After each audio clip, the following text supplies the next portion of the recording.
Hello there, it's the headless restringer here back at work, and I've got a client's guitar here, which is a Floyd Rose system and orange strings, as you can see, which we're going to restring. He broke the 6th string here, sort of wore through it, and yeah, it's in need of some attention. So we're going to see what we can do. The Floyd Rose offers its own challenges in terms of working on it. There are certain things that you do and don't want to do, and I'll try and cover some of those ideas off today. The first thing is this guitar is locked up. It has the lock nut system at the headstock here, so I'm going to use my trusty Allen keys here. Hopefully your guitar came with the Allen keys. If you don't have them anymore, in my experience, the Floyd Rose are usually a metric Allen key, and this one here is a 3mm, I believe. And so I'm just going to take the lock nuts off of the guitar. They just unscrew and completely come off. Try not to lose them, and keeping them in the right order is probably not a bad idea. I don't think it's a huge issue with these, but I like to do so if I can. So we'll take those off of there. Now, if you've restrung other guitars in the past, it's generally acceptable to loosen the tension on the strings and cut them all off and start from scratch. If you do that with a Floyd Rose, beware that you're going to have to reset the bridge tension, and that is the topic of another video. It's not for today, but let's say it ain't easy, and there's definitely a knack to it, okay? So I would recommend really doing one string at a time. Now on this particular guitar here, the 6th string was broken. So what I'm going to do, because it's broken, the tension is already off. So I'm just going to cut this guy in half and remove him from the headstock here. And then on the bridge here, now this customer was nice enough to bring the guitar in with the whammy bar or the tremolo arm. If you have the tremolo arm and you can place it or put it in place, then you can use it to sort of push the bridge, because the strings actually unclamp from the back part of the bridge here. So what I'm going to do is, using the same 3mm Allen key, I'm just going to loosen a couple of turns, the Allen key in the back of the bridge. I don't know how well you can see that. I'll just sort of hold this up here. So there are Allen keys along the back side here, and this Allen key is what keeps this string, or the string block, which clamps the string in place. That's what it actually tightens. So by loosening that, now I can take the string out, okay? And you can see there's no ball on the end of the string or anything like that. It's just the string that's clamped in there. So we're going to restring with the Dario 10 gauge. These are 10 gauge electric strings, and they make a very nice product. And so I'm just going to take these guys out here and organize them. They actually do have a little ball on the end of them for the traditional stringing. We are not going to actually use the ball. We're going to cut them off, but the different colors help you with which strings are which. In other words, the 6th string has a gold ball on it, the 5th string has a red, you can see that, a red ball, and 4 and 3 and 2 and 1 have different colors to help us keep track. So we are going to put the 6th string on first, and the first thing I do, believe it or not, with this new string is to actually cut the ball, cut that little ball right off, okay? There's a bit of wraparound string there as well. So I'm going to go back to a point where the string is nice and smooth and cut that off completely. I'm now going to insert that end into the bridge here where the block is, and just put it in there. I can use my fingers to back off the Allen key in the block a little bit if I need to. And then maybe using the tremolo arm to bring the bridge forward a little bit and holding that string in place, I'm going to tighten it back up with the Allen keys. Now, this is a bit tricky because we don't want to crank this on so tight that we break the little black block in the bridge there. But on the other hand, it has to be tight enough that the string's not going to pull loose. I think it'd be fair to say that lengthways, using an Allen key lengthways, you can probably tighten that up about as tight as you can turn. But you don't really want to use the leverage of an Allen key sideways and really crank on it, because you do, again, risk breaking that block.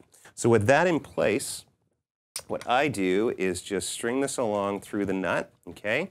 And I will usually wrap these by hand, the thicker strings on a Floyd Rose.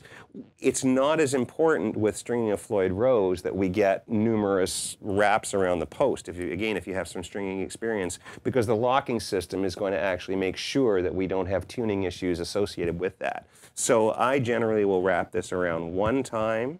Okay, stick it through the post coming towards me.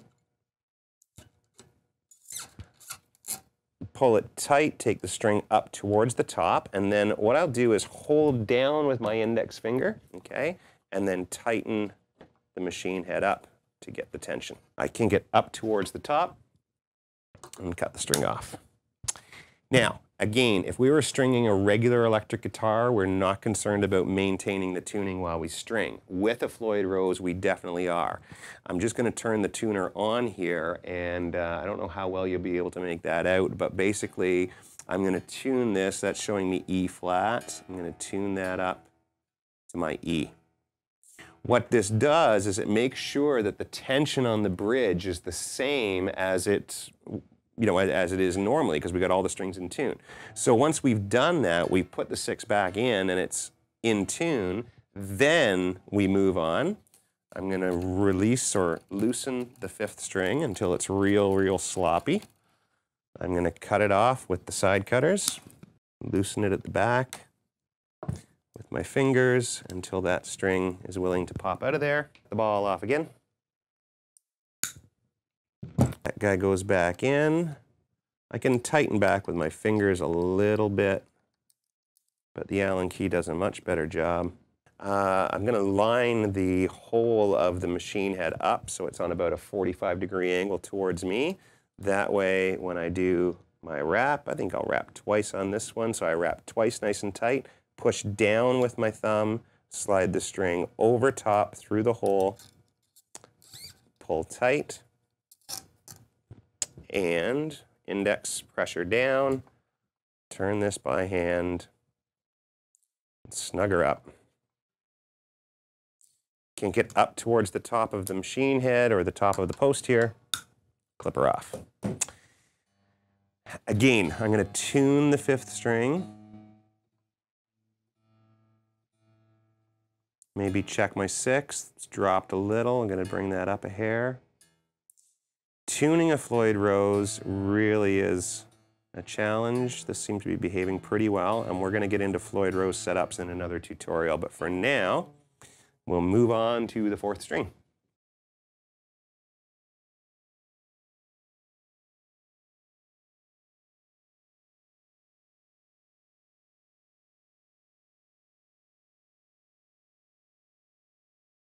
It's pretty good right now. The bridge is still fairly flat, and that's really what we're looking for. We're not looking for the bridge being way up like a ski ramp or way back down into the body. This is what we call a Floyd Rose floating bridge, and you can actually see the guitar is carved out. The body of the guitar is carved out. So this bridge can go forward or go backward, okay?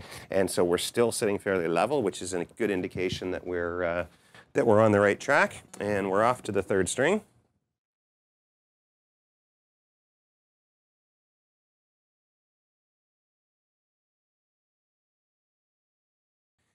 Now, it's just my preference. You can continue to hand wrap with you can continue to hand wrap with the thinner strings, but I find it very awkward. So I choose at this point to string in more of a traditional fashion.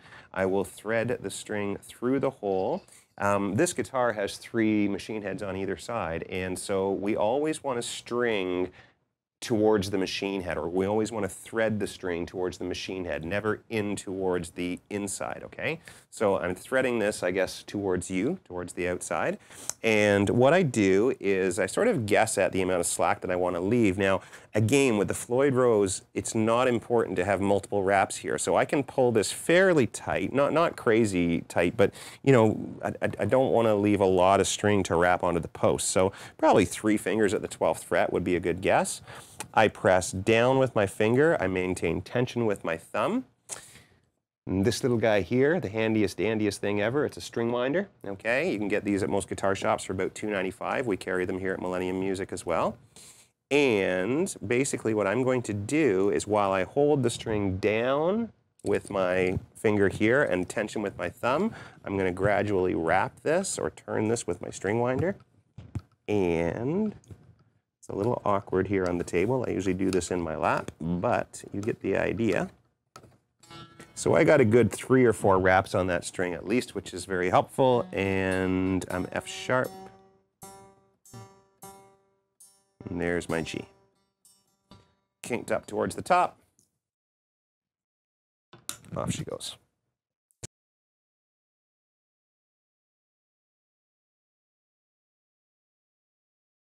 And I usually line the post up, so I'm threading towards the outside or have the post on a bit of an angle. So on about a 45-degree angle at that point there. And again, we're going to thread towards the outside, towards the tuner. Don't have to leave a lot, but we're going to leave enough for a few wraps. Kink it up, press it down, keep the tension.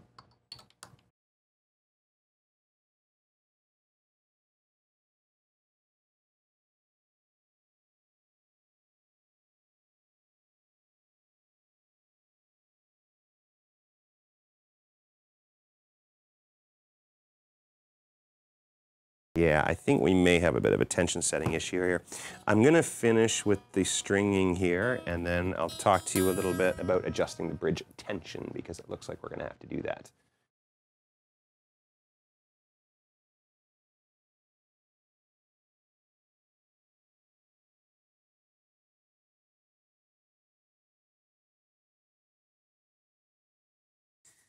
Now, this is where the Floyd Rose can be an interesting little beast. Looking at the side of the bridge here, and maybe I'll use the Allen key to point out here. What I'm looking at is the angle or the alignment of the bridge versus the body of the guitar. And right now as it stands, this bridge is not quite flat, it's actually tilted back a little bit, which means that there's too much tension on the springs, which are in the back, and not enough tension of the strings, okay, on the front, okay? I'll explain this actually on the whiteboard in a minute, but we'll just deal with this first. So the bridge right now is sitting a little further back than I want it. Now if I take a look at my tuning as it stands right now, I've tried to maintain as best I can. My E is quite flat, it's almost off the bottom. My A is a little flat, not too bad. My D has gone all the way down to C sharp, so it's quite low as well. F sharp, B flat, and E, yeah. So these are all a little on the flat side. So because I've got room for the bridge to move, I'm going to tighten my E up. Now, here's the trick. I'm not going to tighten my E so that it's in the middle, okay? Because if I do that, then as I move across the strings, as I tighten each string, the bridge pulls up a little bit, and that lowers or makes the ones that I already tuned go flat. So what I'm going to do is I'm going to compensate a little bit. I'm going to tune this E about plus 20 cents on the tuner. So, you know, about halfway over as far as the needle is concerned. It's about halfway up there. Then I'm going to take a look at my 5th string. I'm going to tune that about halfway over as well. Now, if I go back to my 6th now, because I changed my A, oh, it's staying pretty steady. It's up around plus 22. So I'm going to keep those two plus 20. I'm going to move to the D, which is C sharp. Now I'm going to bring that D up, and I'm going to bring it not quite plus 20, about plus 15, we'll say. But if I go back to my 6th string now, oh, well, look at that. It's in tune or a little flat. So it dropped from plus 20 down to flat. 5th string, down to about in tune just by bringing that 4th string up, okay? So I'm going to tighten the 6th again, plus 20. Take the 5th, tune it about plus 20. Make sure I still got my 6th. It's good. My 4th, about plus 15. Here's my 3rd. It's down to F. Up I come to G. A little high, not quite as much, probably about plus 10. We need to do less and less with the higher strings over top. Back to my E, look, it dropped way off. Okay, so E's back to 20. A's back, about 15 or so. Make sure my E's still good, maybe it's a bit more. Fourth string D. So I got those thick guys all about plus 10 now. My G's got to come up. And by tightening my G, my D's in tune, my A's a little sharp, my E's pretty much on, so I'm going to bring my E up a little.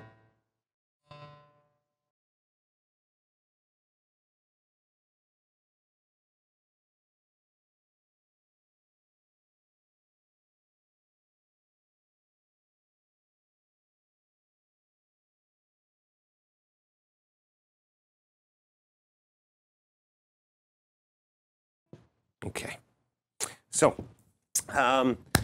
it takes practice. This is one of those things which a lot of people have a lot of difficulty with. I get a lot of these come in and, you know, the bridge is up like a ski ramp and, you know, they can't get the tuning to set. So I think probably in 10 words or less, if I can do that, which I won't be able to, but basically it is, again, compensating with the thicker strings, so tuning those sharp, okay, and recognizing that as you move across the strings, tightening of the other strings is going to cause these thicker strings to drop down, okay?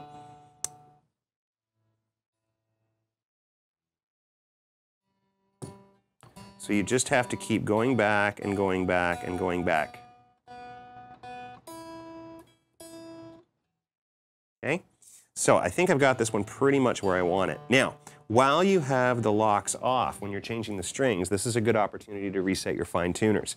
So basically what we want to do, again, we want to maintain the tension as best we can, so we only deal with one string at a time. If I take a look at my fine tuner and it's either cranked all the way down or it's almost loose all the way off, then what I want to do is I want to set it, so let's say this one I'm going to tighten up a little bit, so it's sort of the middle of its range, okay? Not all the way in, but not all the way out. I adjust the fine tuner, that changes my tuning, but then I use the other end, or the machine head, to adjust it back in tune. One string at a time. So if I take my fifth string here, I got to tighten that up a little bit, the tuner. Play the string, readjust with the machine head back to in tune.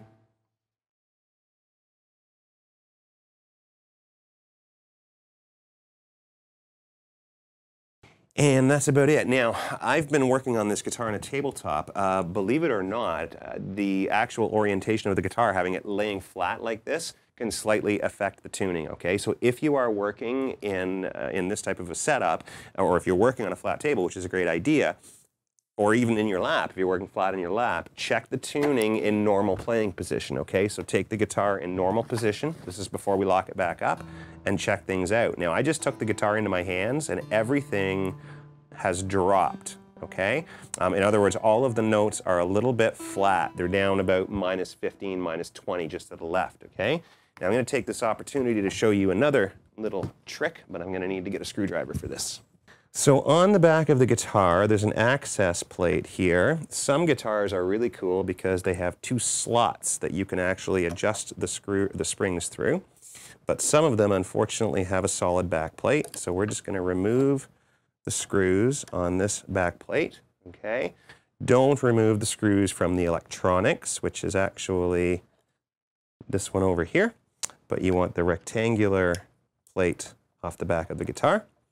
Quite honestly, if this was my guitar, I would take this plate off and I would leave it off because I need access to this adjustment just about as often as I need access to the tuners.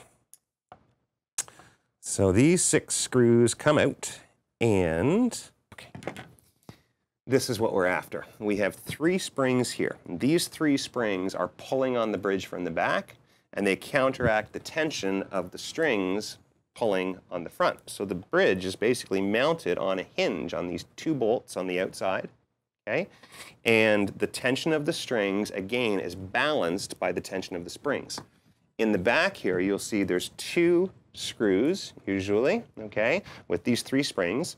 And by tightening these, or loosening, these 2 screws very gently, okay, I can actually tune all 6 strings or change the tension of the bridge all at the same time.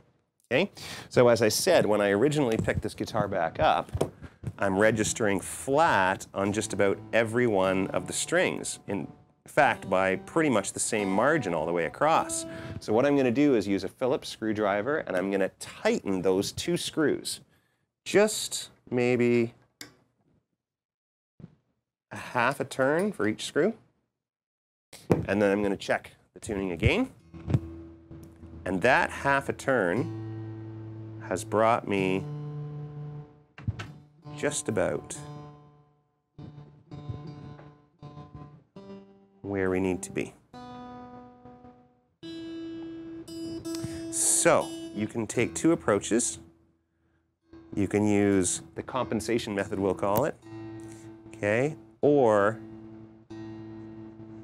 once you get comfortable, it's probably easier, in my opinion, to actually adjust the tension using those screws in the backside. Okay, and that is about it. We basically can now put our lock nuts back in place. You can usually tell from the backside, you can see where the strings have been in contact with the metal, but basically what happens is the hump goes in the middle, okay, between the 2 strings. Okay, the orientation of the block. It's not so that it's flat across this way, it's so that it's humped across this way, okay, with the models that I'm familiar with. And again, with the Allen key, not really cranking these guys on too crazy hard, but, you know, firm enough that they're going to stop the string from moving. That's the secret of the Floyd Rose, well, it's the secret of the locking system, is that the strings can no longer tighten or loosen on the headstock here, okay? They're locked in place, they're clamped in place. That's where most of the tuning problems come from. Then you simply finally adjust things at the backside here. Give your tuning another quick check just to make sure things haven't changed dramatically. Sometimes the actual lock nuts apply a little bit of pressure, and it'll change the tuning just slightly when you lock it up. So you can either adjust it with the fine tuners, or you can use your little trusty screwdriver and adjust it from there. Okay? Don't forget to put the back plate on because, well, some people like to have it on there, as I was explaining earlier. If it's yours, maybe put the screws and that back plate in a safe place in your guitar case. And if you ever decide to part with it, at least you've got all the original parts. But it really is not a necessary thing to have on the guitar. And it does mean that you have to take the screws out every time that you want to adjust. And as you've seen today, that can be a little more work than we would like. So get everything back together and give it a little bit of a polish up. I like the Jim Dunlop Carnauba wax polish. It's real good stuff. Best I've seen in 30 years. And basically, it's just as simple as taking a little bit of this stuff. And I should just use my fingertip, take a little dab of wax, okay? Just smear a little bit. As long as the body is a gloss finish. You do not, I repeat, you do not want to do this on a wood grain finish, on a bare finish, okay? Most wood grain acoustics do have a gloss coat, okay? So like a varathane or a gloss coat over top of the wood, so you're fine with that. But if you can feel the wood grain on the top of your guitar, then this product is probably not the right one for you. However, if your guitar has a nice glossy finish, as most of them do, then this is a wonderful, wonderful product. And that's about it on how to restring a Floyd Rose. This is the headless restringer saying keep practicing, and we'll see you again soon.